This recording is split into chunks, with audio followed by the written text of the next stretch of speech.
میں اپنی جماعت کی طرف سے کہہ رہا ہوں کہ ہم جب اس دنیا سے چلے جائیں گے تو اپنی اولاد کو سکھا کر جائیں گے، نصیحت کر کے جائیں گے اور وصیت کر کے جائیں گے. ان سے کہیں گے کہ دیکھو بیٹا، دیکھو بیٹی، جب تم اس دنیا سے جاؤ گے تو یہ وصیت کرنا. اور کیا ہے کہ 6 دسمبر 1992 کو سنگ پریوار نے بابری مسجد کی شہادت کی، ڈیمالش کیا. اس کو بتاتے رہنا جب تک دنیا رہے گی. سنو سنگ پریوار، ہم ہندوستان میں بابری مسجد کی شہادت کا ذکر کرتے رہیں گے، دنیا کو بتائیں گے کہ تم نے جا کر سپریم کورٹ سے وعدہ کیا تھا کہ مسجد کے اینٹ کو ہاتھ نہیں لگایا جائے گا.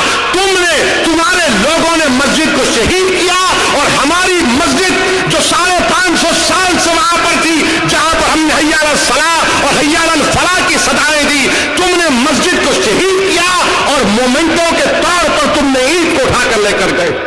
ہم اپنے بچوں کو سکھا کر جائیں گے اس دنیا سے. اگر ہماری سسکیاں باقی رہیں گی تو ہم کلمہ بھی پڑھیں گے اور کہیں گے بابری مسجد کی شہادت کو یاد رکھو. ہماری لڑائی زمین کی نہیں تھی، ہماری توہین کی جا رہی ہے زمین دے کر. ہماری لڑائی مسجد کی تھی، لیگل رائٹ کی تھی. ہم کو بھیک میں نہیں چاہیے کوئی چیز، ہم کو ہمارا حق ہے تو دو.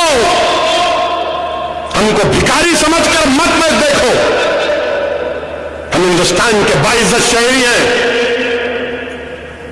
ہم کوئی کرایہ دار نہیں ہے، ہم کوئی فقیر نہیں ہے، بھکاری نہیں ہے کہ تمہارے